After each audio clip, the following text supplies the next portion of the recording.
Hello everyone, Pokesaurus here. Today I'm going to bring you another Battlefield 5 / Battlefield 2016 speculation video. And in the background you'll be able to see some Gold Mud Railway vehicle gameplay on Battlefield 4. Nothing too special, but I figured it'd be something to put in the background that would be interesting. One of the first subjects I want to talk about is the platforms the game will release on. Now, obviously, this game will come out for the Xbox One, PlayStation 4, and the PC. But something of contention for many people is whether or not it'll come out for the Xbox 360 and PS3.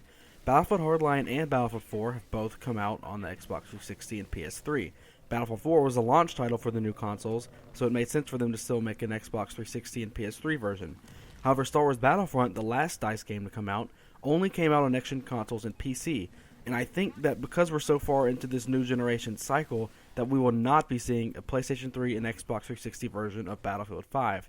That is because the dev team will probably want to spend all their time ensuring the game actually works when it comes out for Xbox One and PS4 and PC, rather than have another launch debacle that Battlefield 4 had, which partially tarnished the title of Battlefield, although personally I feel some of those things were overblown. But increased dev time on the next generation consoles will definitely ensure that the launch of Battlefield 5 will be more stable than Battlefield 4 and, to a lesser extent, Battlefield 3's. The final major discussion topic for today is what things from Battlefield 4 that will be brought over to Battlefield 5. Now, I'm obviously not talking about weapons or anything like that, because we have no idea what the setting will be, so there's not really much we can discuss on that, but on basic gameplay details like the minimap, I think there are going to be some things that will be brought over from Battlefield 4. Now, if you're not aware, Battlefield Hardline introduced some brand new things that have been introduced into Battlefield 4. For example, the capture radius appearing on the minimap on Battlefield Hardline was brought over to Battlefield 4.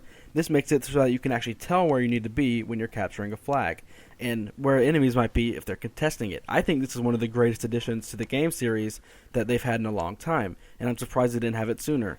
So I'm pretty sure, based on the positive reception that's gotten, that we'll probably see it again in the next Battlefield game, because it is just a key feature I can't see the game having without now.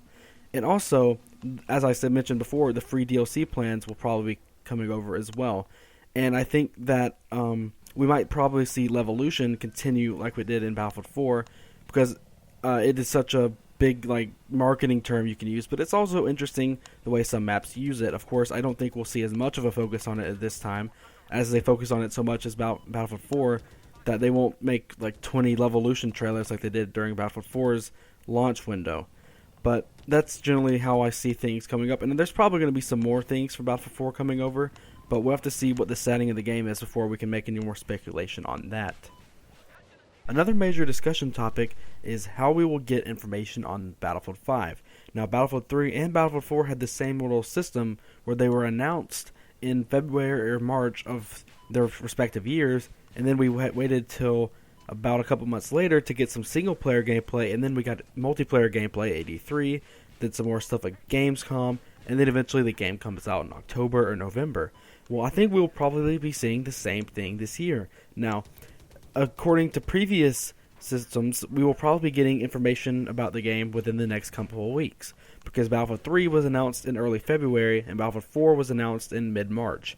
So I think that we're in the perfect time zone to be getting information about Battlefield 5. And one of the key people at DICE tweeted out that he was waiting for the go-ahead by EA to actually give out some information about Battlefield 5 and maybe possibly a teaser trailer. So it may not be too long until we get more information. Now, something different this year is that EA will not be holding a E3 press conference. They are having their own press conference just for EA titles, which will be a complete difference from the previous years where it's always been where they just show up at E3, maybe show something at a specific consoles thing, and then just have their own conference. But this year they're having their own thing completely separately.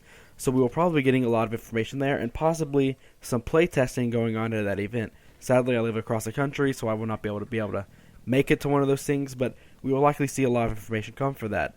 But I think that based on previous years, the release schedule for information will be within the next few weeks. We'll be getting the teaser trailer for the game, and then maybe a month or two from now we will get some single-player gameplay of a mission, because I believe in Battlefield 4 we got the Fishing of Baku mission, and in Battlefield 3 we got the first mission from that game as well.